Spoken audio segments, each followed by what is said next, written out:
кашкажилик болчу. Түнү менен ооруйт.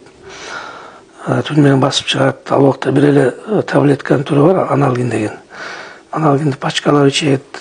Мен эсимде ошол атам түндө уктабай баягы үйдө нары бери басканда пол кырч деген ошол жанагы үн алилгече ушу менин кулагыман кетпейт да. Ошол атам басып кыйналып жаным эле жаным деп. Эми сөөктүн оорусу өтө катуу да бул. Өзгөчө ичине ирин толуп калган. Көрсө ошол сөөктүн ичине ирин толуп калган экен да. Анан Бишкекке, Фрунзеге келет, антибиотик берет, тиги берет, кичине жакшы болот, кайра алат, кайра ооруйт. Өзгөчө могу кыш мезгилинде аябай күчөп катуу ооручу. Анан мен таң калчумун, эмне сөөк ооруйт, кандай? Сөөк деген бул эми катуу нерсе да, темирдей эле. Малдын сөөөгүн кармап. Анан сөөккө кызыга баштадым.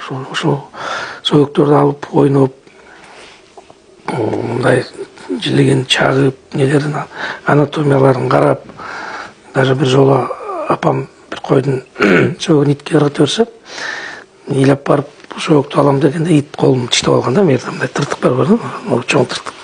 Ошол ит тиштеп алган да. Сөөк талашып колумду иттен. Бул сөөк мага керек деп.